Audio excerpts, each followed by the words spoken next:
Hello and welcome back to the Framed Podcast. This is our 23rd episode or our Christmas special. This is what will be our final episode of the year. So I've brought myself back, we've got Craig, we've got Charlie, and we thought we'd wrap it up for the year by discussing a whole lot of fun. I'm going to pass you over to Charlie that's going to go through what we're going to do this episode, and I hope you enjoy. Yes, it's probably one of our most packed episodes of the year. We got a lot to get through. But this is coming out on Christmas Eve. It's a time where you stay at home, so hopefully you got time to listen in. So we're going to go through our news to kick things off, as we always do. There's a few things that we've missed because we had a sort of week off hiatus last week, but we are back now with a lot to discuss. We're going to go through all of our individual top 10s of 2025. We're also going to go through our top 5 moments of the year, film related, and then we're going to go into a discussion on the big release of the week, which is, of course, Avatar: Fire and Ash, the last major blockbuster to release for 2025. But first, we are going to go straight into that news. We're going to kick off with a trailer that came out about a week ago now, which was the first trailer for Supergirl from DC Studios. How are we feeling on that? Pretty good. I summed that up. I mean, I don't care. Yeah, I don't care. I saw it. I saw it again yesterday, and I'm like, yes, it's going to be good. But then I'm just like, when you've got the scale of films that we've got coming out next year, it's just not in the conversation. You know what I mean? It's just like it's there, and that's pretty much it. Yeah, I completely agree to that. And like you I saw the teaser trailer and I thought the teaser trailer was like disappointing. So I was like, the main trailer will be fine. And the main trailer didn't give me anything either. I can sense the Guardians feel from it, and I can sense it might be a bit of fun, but you are completely correct in saying like this is a 2026 release with what will be a crazy year of cinema, and I can already tell it's not competing. It's not even close. You're going up against Christopher Nolan, Spielberg, and Denis. You're done for. That doesn't even include Marvel. Yeah. That's everyone Spider-Man else. and Avengers. That's like their two biggest pools. Yeah, you got Avengers. You've got Spider-Man. You've also got 28 Years Later, The Bone Temple. You've got Hamnet. You've got so many different films coming out. UK release as well, by the way. Yeah. You got The Bride as well. You know, the Frankenstein one. It's just not. It's not there. Peaky Blinders. That's a huge film for next year. There's like it's there. I'll see it, and that'll be it. Yeah, and it's like you said a minute ago, Craig. Like, saw it yesterday with Avatar. Every other trailer in that was overshadowing it for me. Even Mandalorian. Apart from one. Which I saw the trailer yesterday. I can't remember what it's called because I wasn't locked in at all. But it's another film. Jason Statham. He plays an action hero. That's it. Yeah. That's the only one I saw. Was enough for me to not care. Yeah, I couldn't care about another Jason Statham film where he plays an action man saving someone. It's just like it's just We've done that. But in terms of the trailers, you had Supergirl, you had Odyssey, you had the one we're talking about in a minute, the Doomsday one. It's just But I can't even believe like you whack a pair of 3D glasses on, and the Mandalorian and Grogu trailer was like something else to me. It looked great in 3D. I didn't see that. I didn't see that. I'm really upset. Yeah, and they showed a few little extra bits of footage at the end, which was very cool. They've released that online now. I've seen me and Charlie were talking about the other day what they've released in it. They've shown it's all the board game aliens from In A New Hope when they're on the Millennium Falcon. They're playing like the chess game. All of the aliens that they use in the battle of the chess game are in like a big gladiator tournament fight, and Mando is in that tournament fight fighting them aliens. Fair. Yeah. Which is kind of interesting. Look forward to that. One thing I'm more excited for that, a trailer I haven't seen, than the Supergirl trailer. I haven't got this on the list, but you mentioned it a minute ago, Craig. We'll touch on it I don't want to say briefly because it doesn't deserve to be briefly, but the 6 minutes of the Odyssey, some of the best 6 minutes I've seen in cinema all year.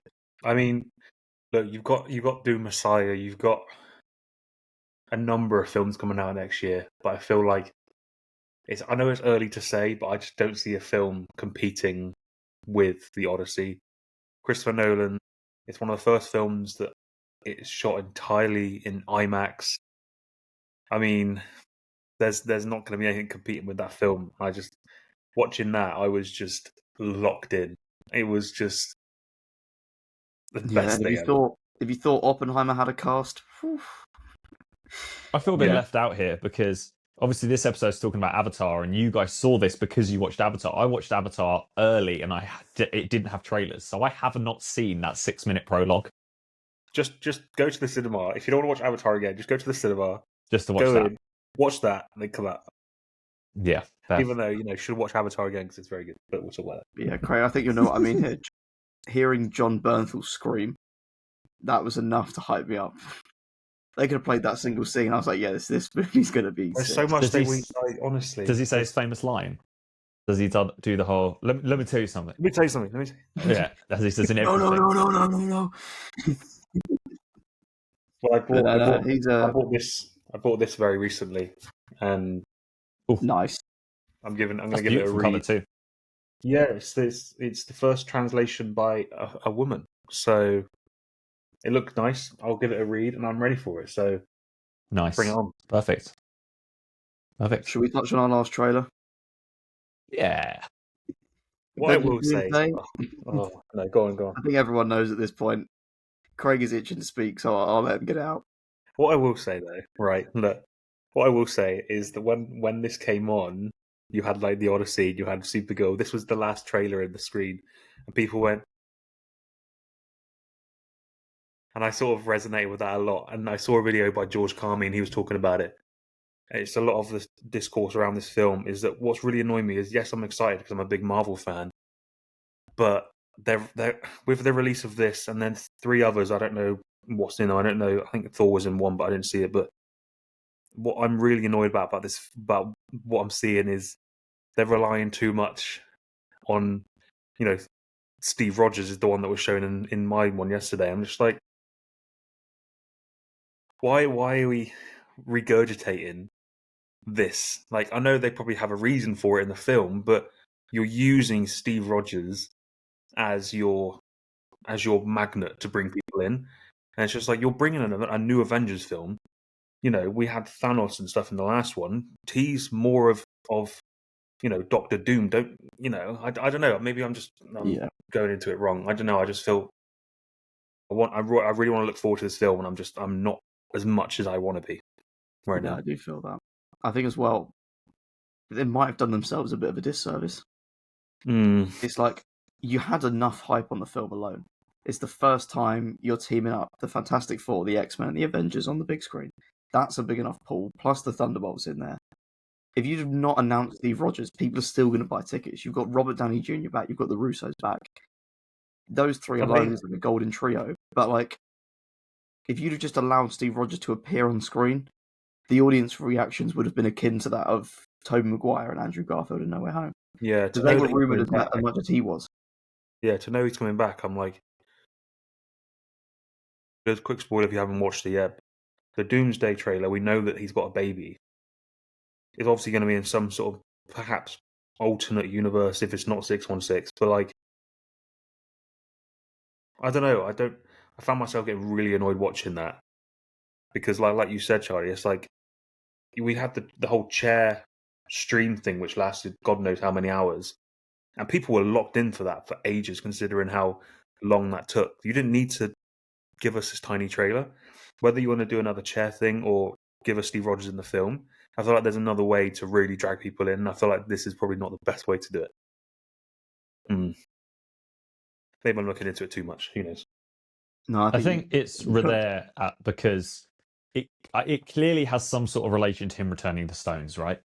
And I think without Steve Rogers, everything you just said is correct. As in, you're locked in with everything that has already been admitted to us, and we've already got something to look forward to. But I think the beauty of what we're looking forward to in Doomsday is the fact we have literally everything is on lockdown. We have no clue what anything is about.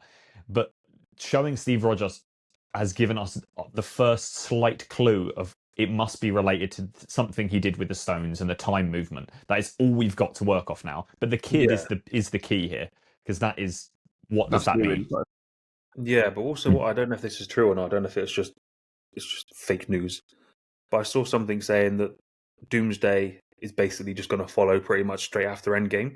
So everything all after that is null and void. I don't know if that's true or not, or how much of phase whatever it is. I can't remember, but whatever the newest phase is, I don't know how much of an impact that's going to be, because it's just like, well, if it's going to be after Endgame, what does all that mean now? I don't know. There's too much stuff The around re-release it. is coming with a new post-credit scene, which is going to be interesting to see what that is. Yeah, that is interesting. I believe think it's we're going to in be. phase 6, is that right? Say again. Is this phase 6 now that we're in? We're going into phase. That's what I'm thinking. Is it phase? It's phase 6, isn't it? Thunderbolts was the end of 5, and Fantastic Four was the start. Well, it of must 6. be then, I guess. Yeah. Must be 6. Chatting absolute waffle there. I think it's something I brought up to you the other day, Charlie. I think that Doomsday is either going to be the most insane thing you've ever seen or completely disappointing. But one thing that we do know that Marvel can do, you use Infinity War, that year between Infinity War and Endgame as an example, is that you can speculate anything and they can just completely come up with a brand new idea. And all of a sudden, all these little ideas that you had that you were trying to pull together to make a story, all of a sudden click and you go, oh, that's how they did it. And I genuinely think that could be this. I think they know how much weight is riding on their shoulders, that they're going to pull all these little speculations. The answer to your question of if this is after Endgame, how do you pull everything together? All of this. And we genuinely might sit there in Doomsday and then just go, genius, mate. Like, that fair play. Like, I hadn't thought of that. Or you're going to walk out of it and go, oh, it could. What if it was the other way around? And what if this is like the Secret Wars leading into... Sorry. What if this is like Infinity War leading into Secret Wars, if that makes sense? This is the setup. It's got to be the way that is. If Doctor Doom doesn't go in and obliterate a lot of the Marvel characters we've seen, it doesn't really mean a lot. So, yeah, I do think, without just being that guy that's like, oh, I want blood and stuff on the screen, someone needs to die in Doomsday that's a big name to solidify Doom as a villain. Like, Thanos came in and was like, Loki, snap. Instantly. Yeah. I'd like it to be someone like... I'd like it to be Wolverine. Perhaps. Yeah. I hope we get Thanos. What I really hope for is if we do get Thanos, we get that scene from the comics where he just rips his spine out. His spine out. Yeah, I'd love that. Which would be great. Look at the first 5 minutes of Infinity War. He snaps Loki's neck, he defeats the Hulk, and Thor is left battered and bruised. That's how you set up a villain. Very true. Yeah. We need to know his impact straight away. Yeah, I'd like it to be someone that is big enough for us to go, oh, shit. Like, I don't care if it's like a... Yeah, exactly. I don't really care if it's a smaller character. Like, if they came in and killed Kamala Khan, I don't care. Because it's not a big enough character that I've resonated with. You bring in Hugh Jackman after he's had an excess run of Wolverine, just after the hype of Deadpool Wolverine as well, where he's cemented himself as not just a Marvel character now, like, properly, but also he's basically invincible. To take away that literally, like, that. I always think about like the end of like the Mandalorian, right? When Luke turns up with the Dark Troopers, and the Dark Troopers are known to be extremely difficult to fight, but he walks in and it's with ease he takes out all the impossible. That's what I'm saying. If Doom comes in and goes up to the strongest, the most powerful person you have and just kills them, imagine if he kills Thor in the first 5 minutes. It instantly sets you a line that you're like, oh shit. I would be shocked. I would like that. I would like that. I would be shocked by it, but that wouldn't surprise me if they went for that. I saw a rumor today that they're going to kill Ant-Man, and truthfully, I wouldn't care. No, he hasn't locked in enough yet. I don't think. He hasn't got his last film was his worst film, and he's not a big, strong threat character. He should be killed by Doctor Doom. The only thing he's holding on to is his like knowledge of the quantum realm, and that was the thing that's peaked him up the list a little bit, I think. Obviously, Ben, we can ask him now, as we were close personal friends with him for 30 seconds on Friday. We accidentally walked past Paul Rudd and Jack Black the other day in Leicester Square. It's really weird. They were doing the press for Anaconda and were just there. It's really strange. I thought you were joking. This guy just goes, oh, it's Paul Rudd. I look over my shoulder. I was like, oh, that is Paul Rudd. Shit. Yeah, nuts. Right, should we move on to some news that we didn't touch on a few weeks back, but I think needs to be discussed?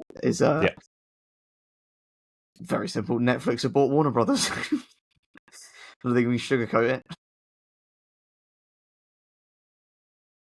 Where to begin? Okay, I'll start with a positive, right? this has happened.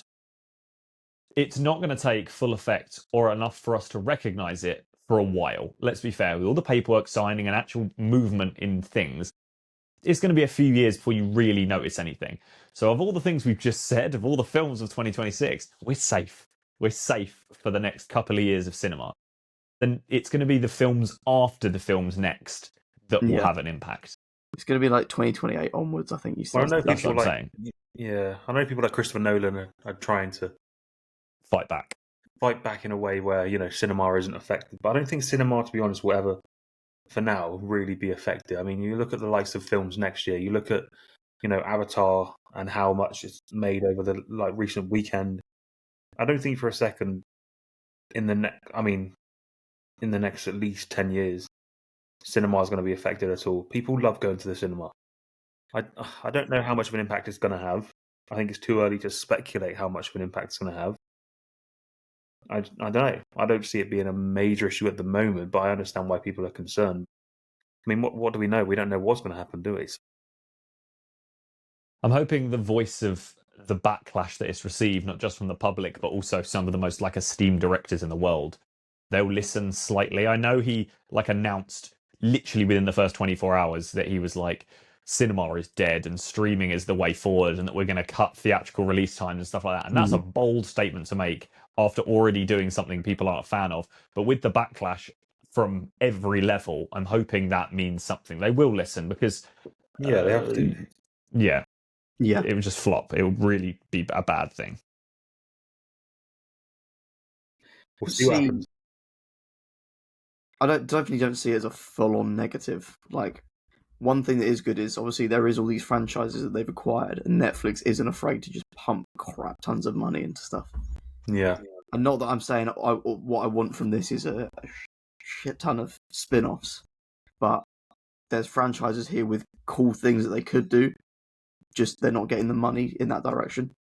Truthfully, I don't know what that is or where I want to see these things go, but there is. I think that's such a situation dependent though, because some of the most amazing films that we've ever watched are amazing because they didn't do that. If that makes sense. Like, you look at a film and go, that's amazing, don't ever touch it. Yes, I'd love to know more about the story, but it weakens it the more there are, if that makes sense. Some things are just worth leaving alone. But they shouldn't touch that at all. Yeah, that's what I'm saying. Like, I haven't seen them, sorry. Haven't seen Lord of the Rings yet. Yeah, I know, it's crazy, right? His head in depression. Sorry. I just don't know how. How have you got this far? Your task for this year is to, I'm pretty sure Picture House do them. Well, or Prince Charles do them. Ben, I have shown you this morning, but Craig, I'll show you now. If this will load. Charlie messaged me this morning because he knew how upset I was over knowing he didn't watch Lord of the Rings. That's my 18th of January. I have all three back-to-back, all extended editions. So I'm 10 a.m. during the day as well, which is quite interesting, because most of them are through the night. But yeah, I really hope, because you physically have to lock into Lord of the Rings, you're in a cinema, you're not distracted, that I want you really crying by the end of it, because that's how it's meant to be. You are going to experience one of the best cinema experiences of your life. I feel like we may need to do like a, not for me, but for you, I guess like a retrospective Lord of the Rings episode on that one. I'm going to be sitting next to you just staring at you for the whole screen, because I'm like waiting for bits that I know are coming. I'm just amazed you've got this far. Like, truthfully, it's like one of the films that has the most Oscars ever, and we're sitting here doing the last episode of the year of our film podcast, and you've never seen Lord of the Rings. Is crazy to me. I've got all the extended editions here. You've even got them at home. Oh. All right, so Ben, it's just me and you next year until Charlie comes. Yeah, you're genuinely not allowed to contribute anything. Yeah, I don't know if you should have seen that later. That's my entire back tattoo is Lord of the Rings, and you're sitting here with a copy of the extended editions, chatting shit. It's just not acceptable. This is going to sound like a real bad excuse. I don't feel like at home is the experience.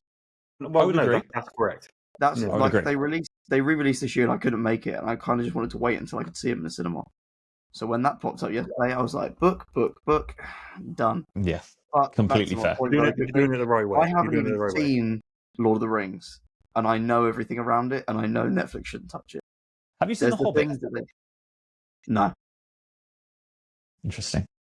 Well, yeah, watch those three and then watch The Hobbits. Yeah. I'll be interested to I see. think that would be smart. I want to see a little series of you watching Lord of the Rings for the first time. A little vlog, when you're out there watching them all and your reactions immediately after. I need to see that. Yeah, I think Craig's completely correct. You could watch all three of the Hobbits before going to the Lord of the Rings. You don't need to see them in the cinema. It just sets up a bit of prior knowledge for when you go in and you go, oh, that's There this. before. Correct. Ah, okay. That's crazy. You don't even know that. That's like insane. I didn't know that. But okay, yeah, you can do that. Yeah, For You it's understand like a it more whole when you watch world it. of lore Yeah. that I've just never stepped into. No, you're good. Start a new series called Lore Building next year. Lord building. Yeah, Lord of the Should we Rings. go, before I dig myself a bigger hole, Avatar. we're doing 345 Avatar, million opening weekend. Good. Way of Water did just over 400 million. Do you think it hits 2 billion?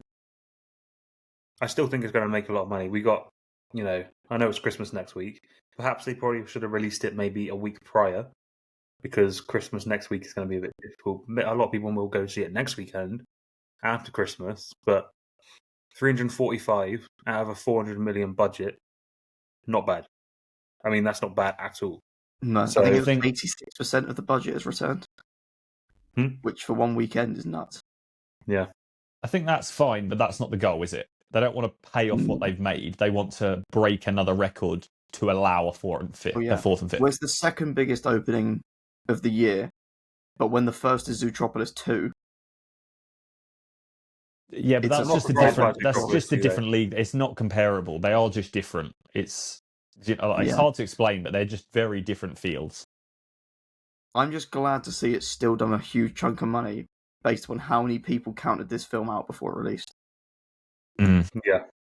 I I agree. think a lot of people thought this was going to come out at like a 20 million weekend and be the biggest flop of the year, but it was never going to do that. I don't It know just why they physically never can't do went. that. It wouldn't. It had such a cultural impact on initial release in 2009. Weirdly, I don't know why. I think it did primarily because it was like a technological achievement for its time. And again, I explained this the other day, but I feel the weird thing about Avatar is it came out and it's already like classed as one of the big leagues. You're like Star Wars, your Harry Potters, your Marvel. Like it's already up there. And truthfully, I don't know why. Do you know what I mean? Like, this is only the third film. Why are we classing it like that? But I think it's because it was such, like, you think of Star Wars when it came out, it changed an entire genre. It changed a whole what's physically possible in cinema. And I think that's what the 2009 did. I think the reason The Way of Water didn't hit as hard as 2009 is because there was something like a 13-year difference between Avatar 1 and Avatar 2. And based off what you'd seen in 2009, you expect, if that's the step we made on episode 1, imagine the step we can make on episode 2. And yes, Avatar The Way of Water was stunning, but it wasn't the climb we expected. I wanted almost next gen each time a new one comes out. But Yeah, truthfully, like, it looks so good, I don't know what the next gen is. I don't know what actually comes next. It does look that good. Yeah. It's Whatever tricky to comes see next where is they go something further. we've never experienced. I am interested to see what happens in 4. I think I've Well, already I said this saw to a a few thing people. but- online. I don't know how true it was. Literally a few hours ago, that apparently Sigourney Weaver was told like 12 years ago I that saw this, the yeah. focus on number 4 would be all about Kiri. She'll be narrating. She'll be a main part of it.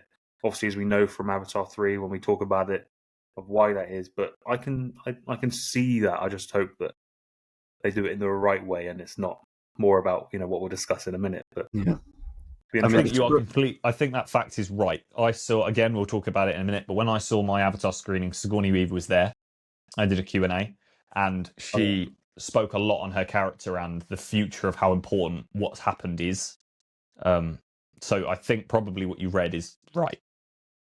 Okay, that No, I excites me. think from everything we've heard, I think 4 is going to be nuts. I mean, as you Yeah, said in the that's the Q&A, way it's when described. Weaver said that, Stephen Lang was at doing a Q&A at mine, and he was like, what you've seen so far, everything kind of has a correlation to something in the real world. He was like, the creatures and the landscapes in 4, I don't know where like Jim's got these ideas from, and I don't know if you guys heard this a few years back when Way of Water came out. When he gave in the script for Wave Water, he got 2.5 pages of script notes. When he gave in the script for 3, he got 1 page of script notes. When he gave in the script for 4, he got an email back that said, "Holy fuck," and that was it. He got no notes on the script for 4. That's quite an achievement, isn't it? Yeah. That's kind of mental. I think what makes this franchise special and what's put it up there is the fact that, like, I saw another interview where James Cameron was talking about it, and he was saying how, he started making or drawing Avatar in his 20s, which is just mental. Like, you see the image that they show him in this interview for Fire and Ash, and the drawing he's made is obviously what we see in Fire and Ash, the wind traders and stuff, and it's just like the effort he puts into this. He doesn't care about awards. He doesn't care about all the stuff that comes with it. He just wants to put people in seats and really enjoy it and a cinematic experience. Yeah. And that's He why really I really love that dedicated his whole life to this project. Yeah, and it's an experience. It's not just another film. It's you sit there for the runtime and you go, like, you're just locked in. Like, it's just it is just mental. Yeah. And I described it like seeing colour for the first time again. Yeah. Because that's what it is. It's mental. I know what you mean. I was seeing for the first time. Yeah, pretty much. Again. Yeah, but like, films come out in 3D. Like, this year, they released Tron in 3D, they released Predator in 3D. Neither of those needed to be 3D, nothing was in 3D. When Cameron does 3D, he does 3D. Yeah. Everything in 3D. And you watch something in 3D, and you'll go, wow, something came out the screen once. But for the entire duration, the whole thing is just immersed in your face, and you're like, oh shit, yeah, this works. This is good. I truthfully, like, 3D feels ancient now. Do you know what I mean? It's like talking about, like, Blu-ray. It was cool when it came out, and now we've been so long that I don't truly care. And, like, I would actively avoid watching a 3D film. Like, it doesn't mean anything anymore. But it's interesting when Fire and Ash came out, he specifically was like almost all screenings being 3D, and you're kind of like, oh, fine. But like, even when I sat down to watch this, the 3D glasses were different than normal. They were like Cyclops goggles, and like you're right. They're literally the opening scene. You're like, oh my god, like this is really good. And it's the only time, you're right in saying, the only time I've ever enjoyed 3D is with James Cameron. Yeah. So fair play, he's stuck to something. Yeah. It's paying off. Right, we'll come back to Avatar towards the end, and we'll do a full discussion. It's full spoiler breakdown. We're going to go into our top 10 lists of 2025. So has everyone got their list ready? Yeah, okay. I feel like this has been... It's obviously been building for the whole year. Oh, yeah. I'm interested to know how many films you guys have seen this year. From this year. Oh, okay. Let's have a look. So this is off our Letterboxd profiles, okay? Contact your lists. I have seen 69 2025 films. I'm doing this from my laptop, and I can't figure out where you read that, which is really helpful. I've seen... Okay, I'll just say off the top of my head what I roughly think. I've seen about 130 films this year. No, there you go. I've watched 136 films this year, but in terms of new releases of just 2025, I have watched 44 new releases of 2025. New releases 2025, I've seen 106. That's good. That's good. Yeah. The top 50 is the other half of the list. Been some... Yeah, I really struggled with my list this year. Yeah, when I've looked at some of the stuff I've watched, I was like, why did I even bother wasting my time? Yeah, I find myself being like, do I want to watch that? I'll just wait for it to come out. Yeah. I got Plankton the movie at the bottom of mine. What was I thinking? Right. So anyway, I think the how way are we're we going to do doing this... our top 10? Are we going to all read out 10, all read out 9, and then what about when we get to 3, 2, 1? I'll say my 3, 2, 1, you say your 3 2, 1 instead of... Does that make sense? Go for that. That works for me. Fine. Okay, so we'll start with this 10. is our... Go on, no, you go. You can do the full clip so if this you will want. be our full top 10 2025 list breakdown, starting with number 10. Who wants to go first? Go on, Charlie, you go first. Okay. I did a rearrange this morning, and I wanted to get top 10 locked in. My number 10 is Thunderbolts. Okay. No judgments until we've all said them, I think is a rule. Okay. Yeah. Craig, what's your 10? My number 10 is 28 Years Later. Okay. I think we knew that was gonna My be number anyway. 10 is Avatar Fire and Ash. Oh, Oh. Okay. Okay. My number Yeah. 9 Go. is Train Dreams. I haven't seen it yet, and I've only heard good things. All right. Number 9. Yeah, I've got yeah, go. Avatar Fire and Ash. Okay. Number 9 for me is Neja 2. It's in that. I'm disappointed. I think I have my number 8 higher than probably everyone else on the planet. My Okay. number 8 is Mickey 17. Yeah, you're right. I've got that 16. Okay. Wow, interesting. My number 8 is The Life of Chuck. Nice. Very nice. My number 8 is I Swear. Still yeah, need to see nice. that so bad. That's my 11. Beautiful film. I've heard great things. My number 7 is a film that hasn't actually come out in the UK yet. But it is This Thing On? Bradley Okay. Cooper's latest film. Yeah, I haven't seen that. Heard good things though. My number 7 is Weapons. Nice choice. Yeah. Mm. My number 7 is Wake Up Dead Man. Okay. Mm. Okay. Yeah, I liked it. It was my best of the I still three. need to watch that, but yeah. Your best of 3. Yeah, I think so. Definitely. Okay. My number 6 is Roofman. Oh, fun film. Okay. That's okay. My number 6 is Guillermo del Toro's Frankenstein. Nice. Okay. My number 6 is Sinners. Ooh. Didn't even break top 5. Wow. Wow.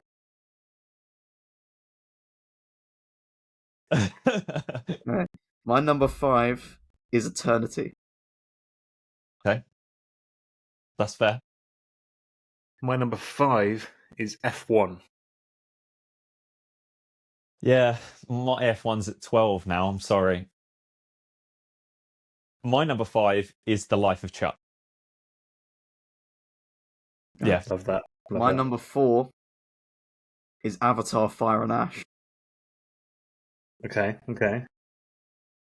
My number 4 is The Ballad of Wallace Island. Underrated banger from this year. Great. My number 4 is Eternity. Do you know, All right, Charlie. I think we carry on going through the numbers. You want to carry on like this? Yeah. I'll Okay, go my number okay. 3, Begonia. Okay. Fine. My number 3 is One Battle After Another. My number 3 is Guillermo del Toro's Frankenstein. Nice. Nice. My number 2 is Sinners. My Feel number bad. 2 is also Sinners. My number 2, and I'm sorry, it's Mighty Supreme. Yeah. Oh, look at me, I've seen it. Don't be jealous, mate. Don't be jealous. Oh, look at my jacket. Got a jacket. Yeah, but it's sick, innit? It's worthy of that position. My number 1 is F1. And why is it your number 1? I saw it 6 times in the summer when it came out, which Love I know that. is a bit nuts. I saw it in standard, I saw it in IMAX, I saw it in 4DX, and then I saw it 3 more times in standard. To me, it's about as perfect as a summer blockbuster gets. I think it's got one of the best soundtracks I've had in a long time. Hans Zimmer does a masterclass with that score. Great If you score. need someone to direct a blockbuster, you get Joseph Kosinski to direct that blockbuster. He always does it Completely fair. fantastically well. I rate that. Hot take, I think Damson Idris and Brad Pitt had some of the best chemistry of the year on screen. Yeah. Okay. I think they Yeah, okay, bounced fine. together very well. genuinely my only issue with the film is that I think Kerry Condon's amount of screen time and her character is massively undercooked, and she could have done a lot more. We need more of her. Yeah. But I'll leave that there for now. All right. Well, my number one film of this year is Train Dreams. Yeah, I'm not mad at that at all. Yeah. I didn't think Sinners would be beat at all. I thought that would stay my favourite film for the entire year. However, when Train Dreams went on Netflix, I watched it, and then I watched it the next day. And I was just from start to finish, just in awe of what I was watching. It's just the most brilliantly crafted film I've ever watched. I find the way that it explores Joel Edgerton's character is just a really fascinating way. It's just so raw and emotional, and I feel the score, just everything about this film, every single factor was just amazing. So I don't think a film like that comes along in a long time, comes along in a while. So for me, Train Dreams, amazing. Best film of the year. Can I just ask if you had the same thought as me? Say again? Were you as disappointed as I was that Train Dreams was a Netflix and not a cinema release? Yes, but I feel like it's one of those films that people really wouldn't.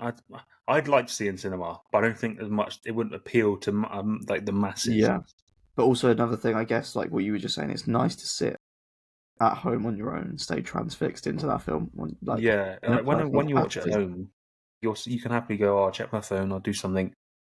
But with that, I was just completely just in awe of what I was watching.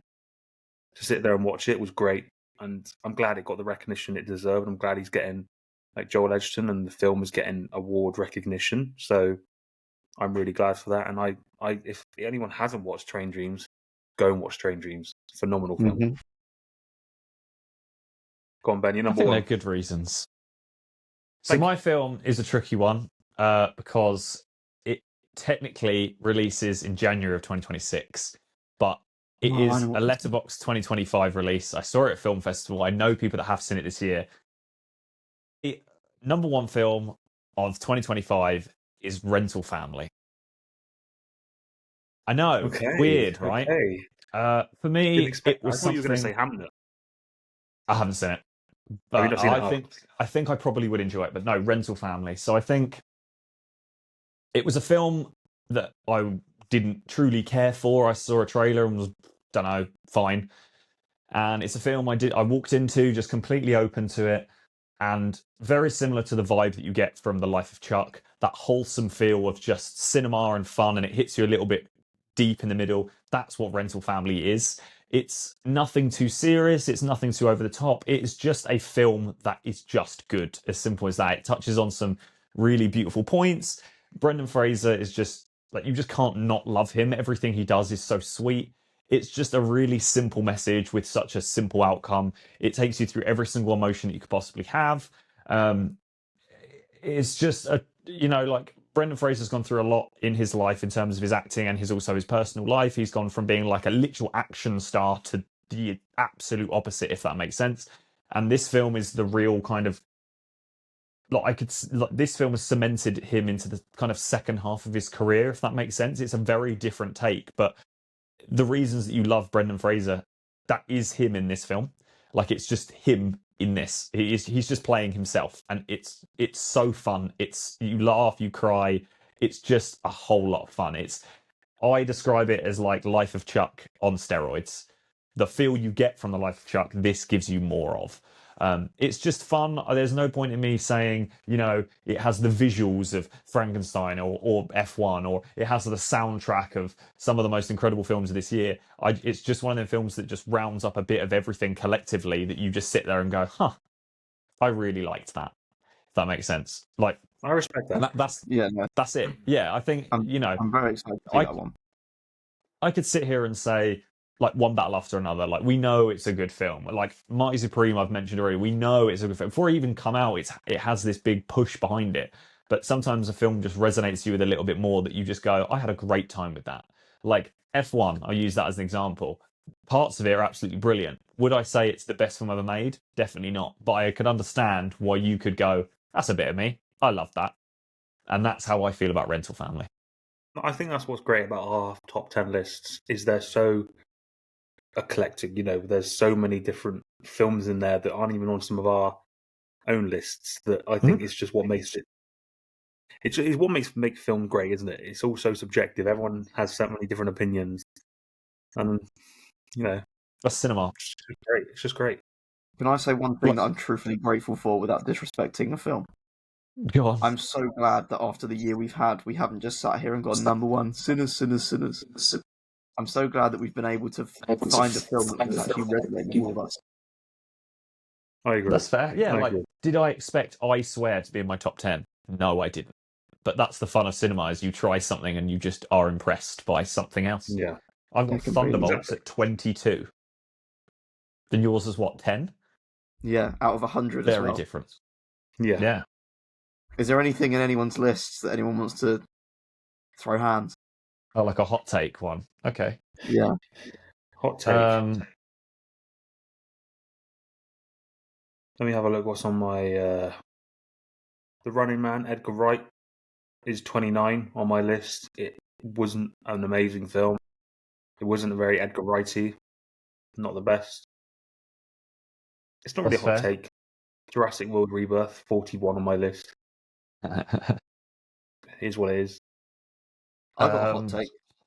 Go on. Mission Impossible: The Final Reckoning, 54. That's what, like halfway through your list? Yeah. I've got that at 18. Interesting. I felt like it was just perfectly fine. Perfectly fine, yeah. There's a lot of fine films this year, and then you get to the bottom. I think we can all agree. Are we got the worst film of the year as War of the Worlds? I do. Yes, yeah, I do. Yes.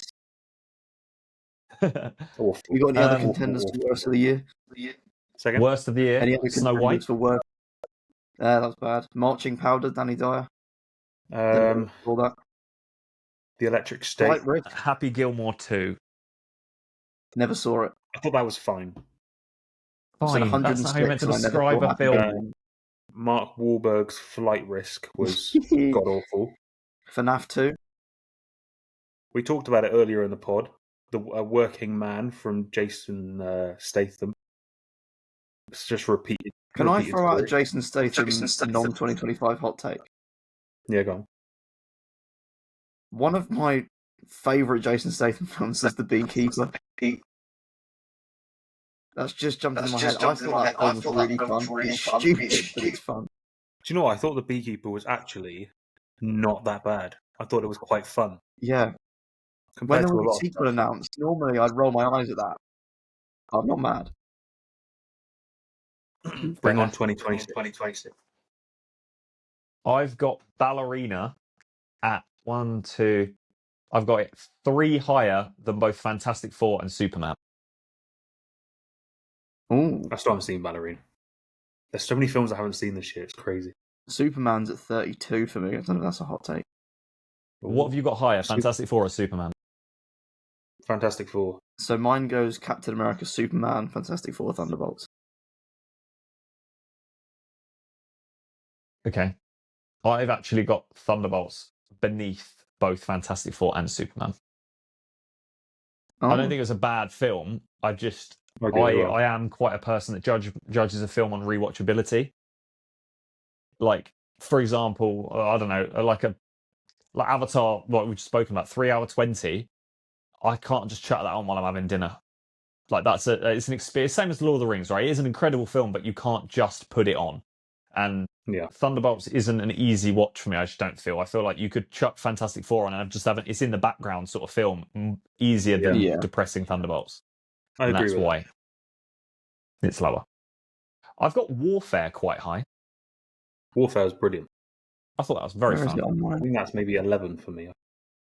17th for me. Mine's 21st. I think this is a hot take after the festival. I have Ballad of a Small Player at 21. I don't know if either of you have seen that. I've got that very low on my list at 55. Not a fan. No. I really No, enjoyed that one. I love Colin Farrell, but that was fucking dead boring. That was. I've got Wicked Sorry. halfway through my list. Still Yeah, not same. seen that. I wouldn't rush to it. Interesting. It is so interesting what Talking of people have. 2025 films, let's Yeah. talk about the biggest release of one of the biggest releases of this year, Avatar: Fire and Ash. Yeah. So we now know what position it sits for everyone, but it would still be interesting to do an out of 10 rating because I feel like we're all going to differ on this. Who's going first in range? Should you name order as the rankings? I go, then Craig, then yourself. Yeah, go on. Sure. You can go, Charlie. So we've all now seen Avatar: Fire and Ash. Here are our ratings out of 10. I am going for a 9 out of 10. Okay. I'm going for an 8.25 out of 10. Oh, nice. All right. I'm going to Right in the go middle. I'm going to go for a flat 7. We'll start with Charlie. Okay. Yours is disgustingly high, and I'm going to ask you why. Okay. Truthfully, as we've done before on this, I think, Ben, you had the biggest drop when you went with your Jurassic World Rebirth. There's a chance after this conversation that I drop my rating down. Yeah, because that's Because high. after the conversation That's I had really yesterday, high. this might drop. I just think, after my initial viewing, Avatar: Fire and Ash to me was the second best one. I still think, my hot take, I think Way of Water is the best one. So it's a very different opinion to a lot of people. Okay. I think what he manages to do in Fire and Ash is it's not just all spectacle for spectacle's sake.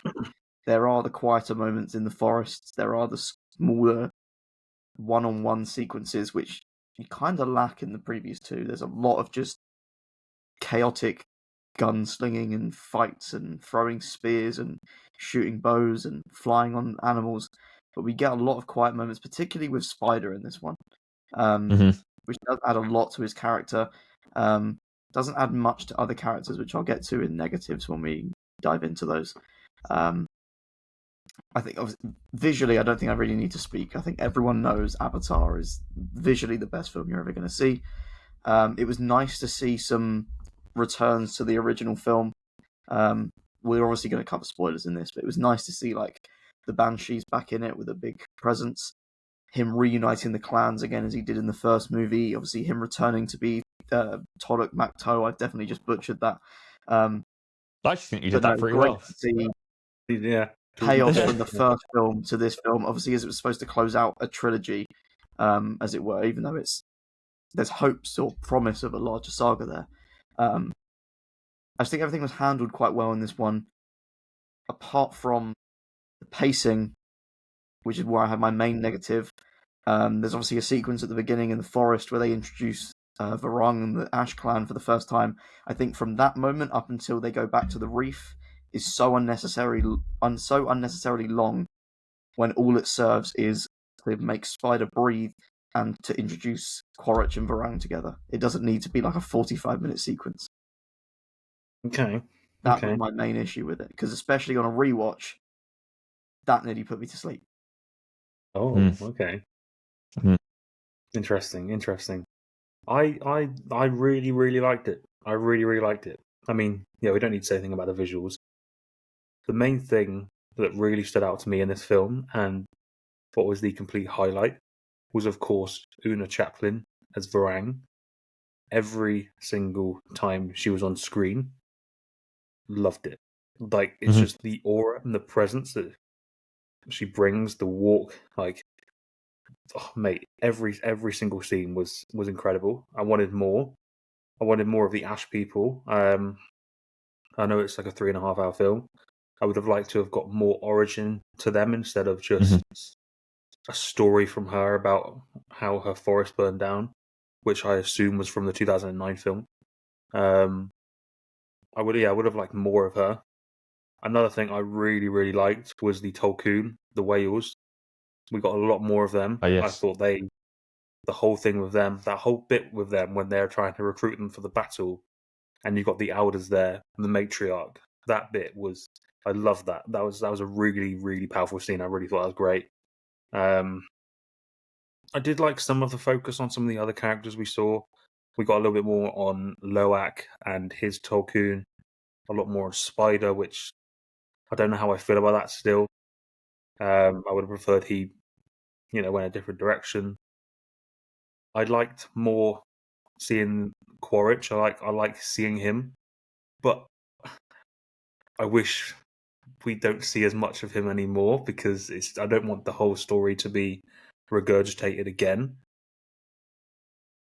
What annoyed me, I don't know if it annoyed you guys, but we obviously see when Jake's captured, he talks to Quaritch and he was talking about, you need to connect with this land now. You need it's so much deeper than you think, etc., etc. And I thought, he's going to go away. He's going to put his thing on and he's going to connect and he's going to see something different.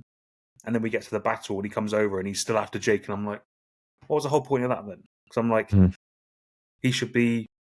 I thought he was going to do something different. However, he doesn't. And then he's still trying to battle him and kick him off rocks and stuff. So I hope they don't go down that route in the next one. But I think it's solid. And yeah, I'm interested to see why you've got it a 7 out of 10, Ben. Okay. So I think the reason it's so high for a lot of us is, I know we didn't really want to comment on it, but is the visuals. I think you physically can't give it a low rating because even if it was the worst film of all time, it's stunning. Like it is. It does take you to a different place. And that is what rockets it truthfully. And I think the reason why The Way of Water sunk, no pun intended, slightly was because it felt like a regurgitation of a story, but the visuals carried it once again. So I've spoken on this thoroughly that I said if this film doesn't do anything for me, this franchise has been lost to me because I don't need a third of the first film. Do you know what I mean? I'm grateful that the story switched up a bit, although it was minor. I think talking about Craig's point of things like Spider, it's a tricky one. He annoyed the hell out of me in The Way of Water, and I'm glad to see him getting some progression. He's still annoying though. He's better, but he's still annoying.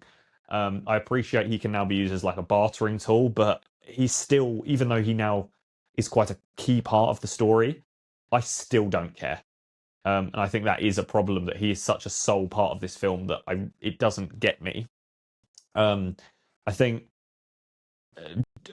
we all expected a big death from this film, and we didn't get one, which was a bit of a surprise. I thought we were going to lose Jake Sully or something like that, and kind of cool that we didn't, but I felt like it needed it. I feel like this film was like the Avengers Endgame of the Avatar franchise before it kicks into this fourth film that we discussed earlier about starting a new franchise. And it did feel like that, but even, again, to the point Craig made, with a 3-hour 20 runtime, certain bits were unnecessarily long, yet other points that I would have liked to have known more of, I got nothing. The people in like the boat blimp things, would have loved to have known a little bit more about them. The Ash people, again, I would have loved to have known a little bit more. Just we didn't get that. I think you're right. I think the actual thing that gets it so high for most of us, including myself, even though I said a 7, is the actual characters themselves that carried it for me. I think this is actually I think the dominant character for this film is Quaritch for me. I think this is his film. Although he's been in it 3 times, this is the one where I actually went, he's cool. He's a cool character. Do I need to get him more? No, probably not. But he was good in this. I think that relationship building between him and Pandora itself, where Jake's trying to say, like, you can like open your eyes, you can see it. It needed to happen. It's annoying it's happened this late, I think, because if he was in 4, which I know he's going to be, but if he's in 4, I'm a bit sick of him now. I wish it happened a little bit earlier, but I'm interested to see him finally being one with Pandora, because that scene in this film where he walks in back to like the military guys and he's like military painted up and all that, and she's like, where's your armor? She was like, you don't even look the same anymore, like what are you? And like I really liked that, like he's embracing what he is, and you could see the flicker in his eyes with Jake when he's starting to understand. That's what carried it for me. I think you're completely right. The matriarch bit was, absolutely loved that. I think the only thing for me that gets it is, I think the story is still slacking very slightly, and that's what has it lower in my tier for me. Like I said, if this film didn't get me, it would have lost me. I described this film as being a good Way of Water. I think you can't compare Fire and Ash to the first Avatar. They are very different films, not just for a 13-year gap between 1 and 2, but the story has developed so much that this rounded up a lot of questions. You know, Kiri is now a huge part of the story. She's like literally like Jesus reincarnated. Like that is a key part of being like Awa's descendant, basically. Yeah. A lot has changed. You know, you can get a human can now breathe on Pandora. That changes the game. So it answered a lot of things, but I kind of say the same thing again. If Force doesn't get me, it's lost me again. And I know I might keep saying that all the way through, but something is missing from each film. I think it relies too heavily on its visuals that the story can slightly differ with things like Charlie mentioning a 45-minute window that didn't need to be too long, or a character that's taken 3 films to finally develop. Do you know what I mean? Like things like that. I think if the way it's been described at the Q&As and stuff is that there's a big rumor that we'll return to Earth. It's going to have a lot of things about, you know, I've seen a lot of, like on TikTok, a lot of deleted scenes come up from the first Avatar where there's scenes of our Earth being grey and deserted and animals have died and things like this. And there's going to be a lot of correlation about that's what these humans are going to do to Pandora. And I think that's what 4 is going to be inclusive of a lot. I think Kiri's newfound power is going to be very important. And I think Spider and Kiri's abilities are going to be a really key part into what's going forward. I just think this film, everything that happened in this film needed to happen a whole film ago, if that makes sense. Like we've made progress, but it's taken something like 15 years and a collective of like 7 hours in film time. Do you know what I mean? To get to something I probably could have known in The Way of Water. I guess with that there as well is what we know is that The Way of Water, or well, this film was all meant to be part of Way of Water, but it was basically split into 2 films. Like we know that Chaplin was casted like 10 years ago, which I can see why they have to make it so long.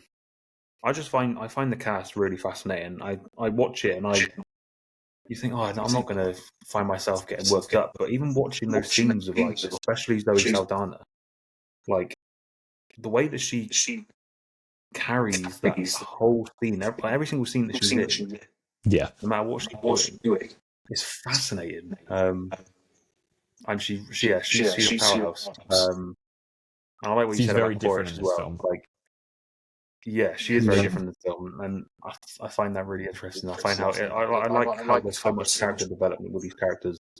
Like we obviously meet her in the first one where, you know, she's getting used to Jake and how they are now. But one of my favourite things, and every single time when they're split up and they're in battle or something, and then she sees Jake and she's like, my Jake, and I'm like, yeah. Do you know what I mean? It's interesting how in Avatar 1, she is so set on her tribal ways and the knowledge of Awa and everything, and it's really hard for them to accept this outsider that is Jake until he becomes the Torag Maktu, and like he's accepted as being like their kind of tribe leader, their general almost. But even though so much has happened and she's trusted human weapons, she's seen how it is now, basically, we're up to the 3rd film, she still hasn't lost that way in her, if that makes sense. Like, you're right, every time it flicks back to her, she's having like a midlife crisis every single time of her like still weighing up if this is worth it. But it's only Jake basically every time saying the same thing where he's like, we can't win this. If you want to continue your ways, you need to accept it very slightly. But I really like how they've not lost that route. Because like I said, 1 and 3 are not comparable at all. We've gone from a very tribal film to things that are mostly military in the 3rd film, but keeping Zoe Saldana in that tribal route has kept you understanding the side of the Na'vi, if that makes sense. You are still on their side, if that makes sense. Yeah, I really like that. And I've lost my train of thought now. What was I going to say? There was that whole scene. We know from The Way of Water how much of a hatred she has towards Spider. And what do they call them in this? The humans, the pink skin. And how much she hates like the people. I really find it fascinating how she adapts to welcoming Spider into her family, saying how she sees him. You know, Jake was about to, finish him, or he decided not to go through with it. But I do like the way that they adapted and brought him into the family, Spider. But yeah, he does just, I don't know, he just annoys me. Yeah, and I don't really know what it is. He just annoys me. Can I ask the question that's just going to be lingering otherwise? Yeah, go on. How do you guys feel about the kiss? Yeah, weird. I mean, I understand because, Kiri's young in that, he's young in that. Only thing I think about during the whole thing was Jack Champion kissing Sigourney Weaver. Yeah, because he was 14 when they shot this. Yeah, and she's in her 70s, 80s. Mm. Do you know what I mean? I just found myself finding Probably not. Sigourney Weaver.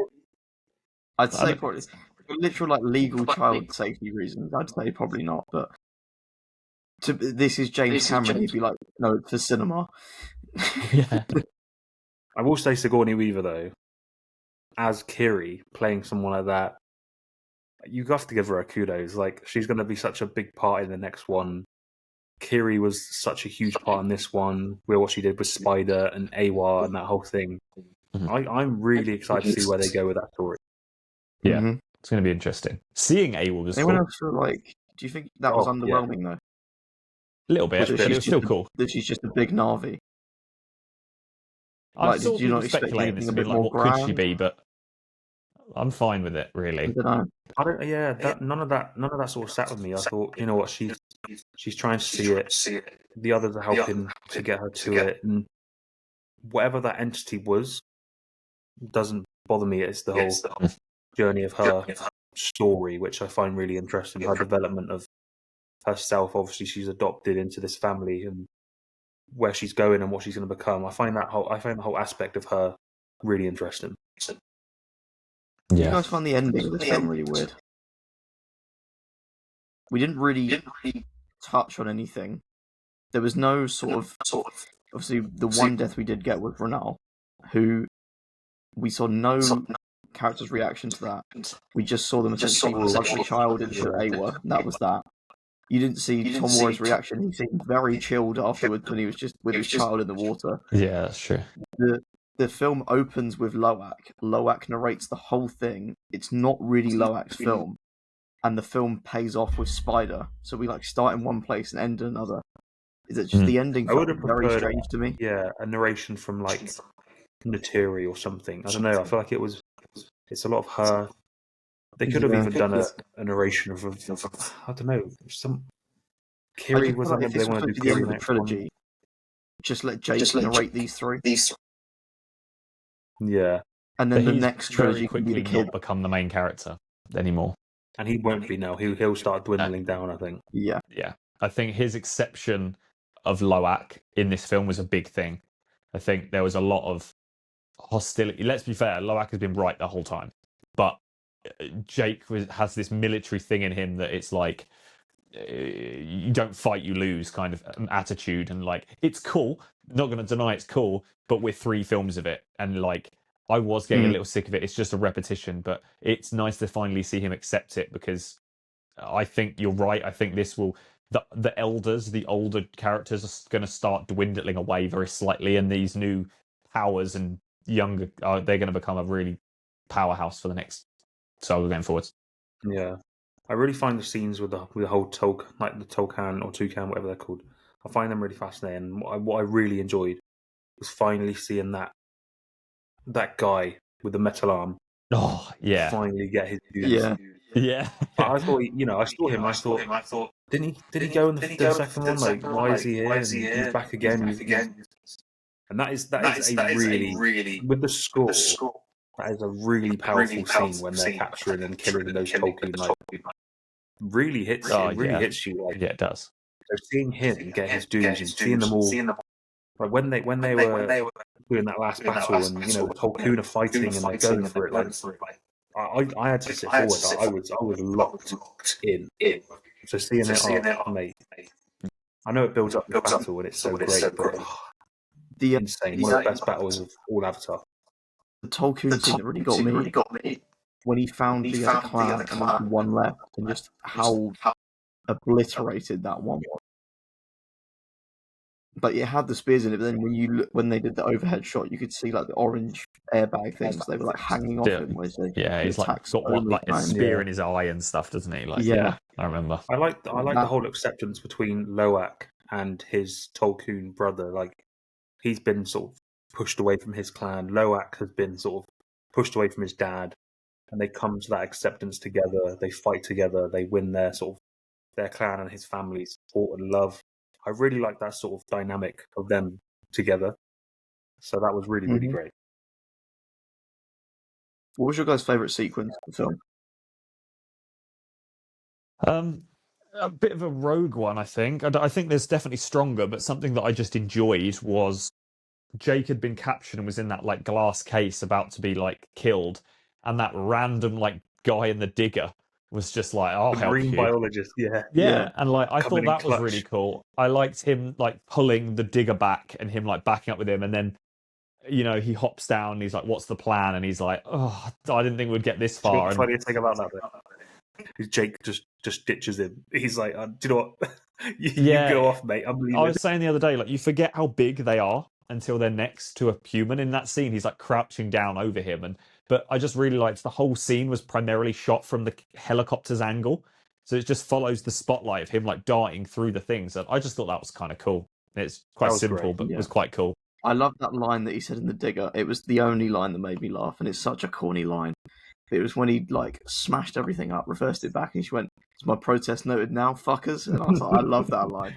It's cringy, but I feel like, do you know what? It's so cringe, but it was perfect. Did he die? Do you know Where what did he go? We don't know. Well, that's what I mean. He's I hope had he to run comes off. back because he made he's important. Like that was a big thing. He should be hanging out with the likes of the other humans that are in the Like rock Norm and all that. bit. Like Yeah, That's it. He'll And come what I back will to say I agree is with that. what really annoyed me is the fact that the amount of times that they say, light them up, light them up, light them up. It's just like, come on, say something else when you're shooting them. Do you know what I mean? Yeah, true. To finish on it though, what I will say, my favourite scene, you could easily say the battle. My favourite scene was that scene between Quaritch and Varang, where they're in the tent. He's approached her initially, he's talked about, joining forces. She blows that thing up his nose. It goes all very Far Cry, Yeah, very drug-infused thing. The way that she carries that scene, and Quaritch and her together, I hope for the sake of that, he's not dead, because I feel like it'd be really great to see more of their dynamic. So I do hope that, although I don't hope he doesn't go after Jake Sully again. But those two together, give me more of that. That's fair. Ben, have you got a favourite scene? Yeah. No, I think Avatar, I'm just. Fire and Ash. Yeah, I think I'm ready to round it up into what will be the next thing. Yeah. I think I've tied up Avatar now. I'm ready to see what the new story they can give us. Yeah. Let's which leave rounds Avatar 2025 off, pretty much. We Bring on Avatar go into 4. our last section, Go on, quick. which will be sort of brief, sort of what you can remember.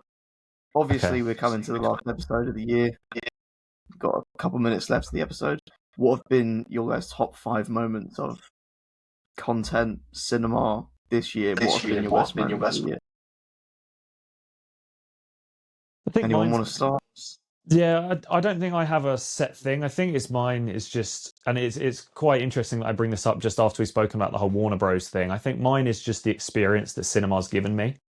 I think, you can watch things at home by yourself, but sometimes just watching it with your friends in the most cinematic experience can change it. And I think, we moan a lot about cinema etiquette and laughing and talking and stuff, but sometimes if you're respectful and you're in F1 or you're in Superman and you're all laughing together, or you all look at each other at the same moment, when everyone's a cinema lover, you all lean forwards at the same time. And then moments, and then walk home from the train station or like from the cinema, they really mean something to me, and that's what cinema is all about, I think. So that's Right, for the year. That better. You couldn't have said that any better. Were either of you guys at the Thunderbolt screening? No.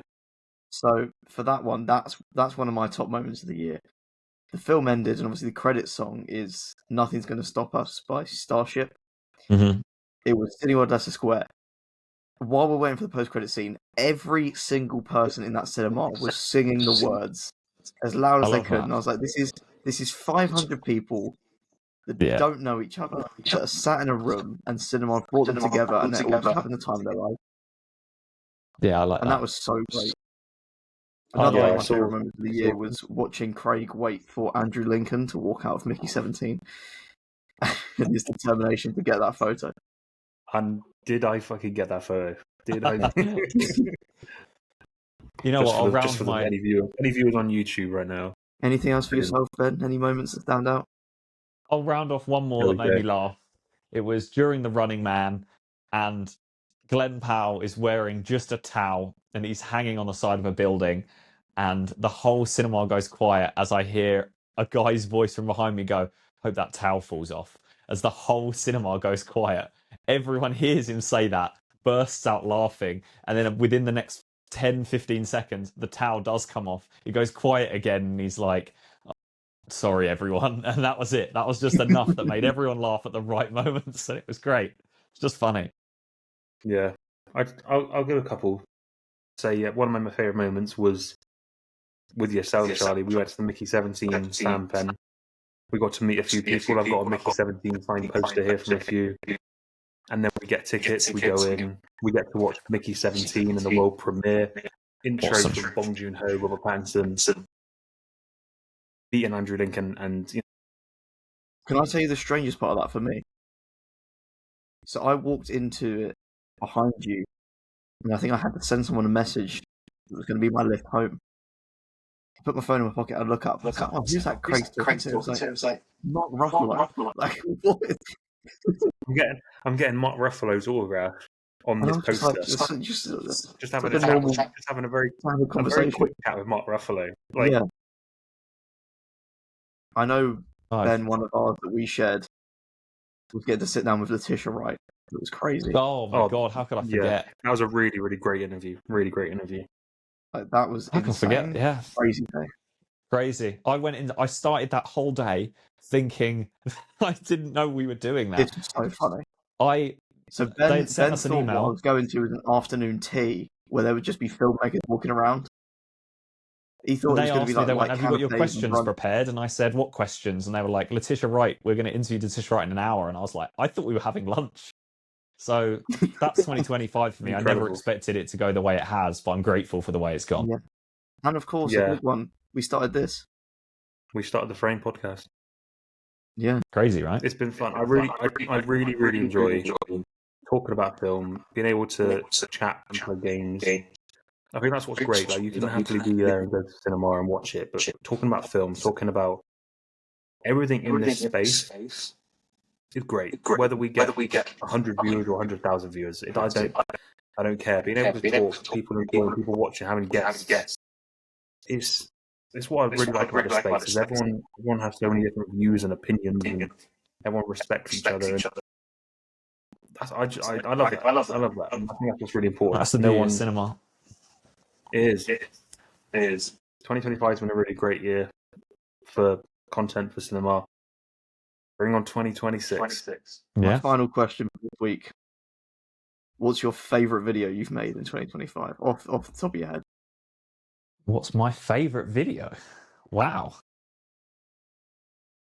I'm gonna start and just say like a series I started and I'm enjoying making, and that's just doing my line bike reviews.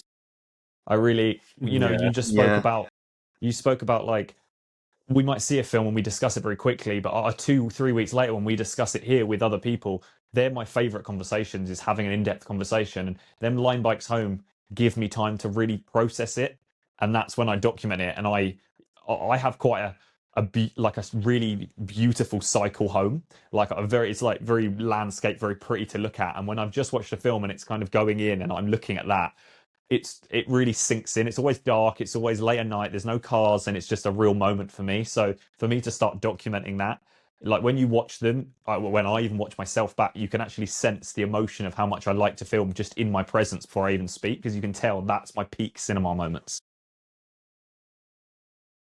No, I like that. They're really, really good. Keep them up, because they're good fun. But yeah, I don't know what my favorite video is. I make them here and there, and I just talk about them. And if people like them, great. I just enjoy chatting about shit. Yeah, yapping. That's what I like. Just chatting shit. Some do well, some don't. I don't care if But just being able to talk about film on a channel and a page where, if you told me 2 years ago I'd be making, TikToks and stuff to however many followers, I'd say no, I wouldn't do that. But being able to talk about that in a space, being able to have, friends and other people in the space that you can talk to and meet and going to these events and meeting people and talking to people, and I just love that, man. Like, I feel like it's just been really great to be in this space, and I'm excited for what's to come. Yeah, Very nice. I think obviously primarily for me it's TikTok for like reels and shorts. I branched out very briefly into long form YouTube this year and did like 3 videos. One for me that really stood out, Ben, you were in it, was the cinema road trip that I did. It was That's fun. 72 hours going to 10 cinemas across the country. I was just locked into films for 3 days and it was bliss. But especially that last day when there was like 8 or 9 of us, I think, just going around the same cinemas together, enjoying the same films, all these different experiences, coming out the film, discussing things from past years, previous years, things we're looking forward to.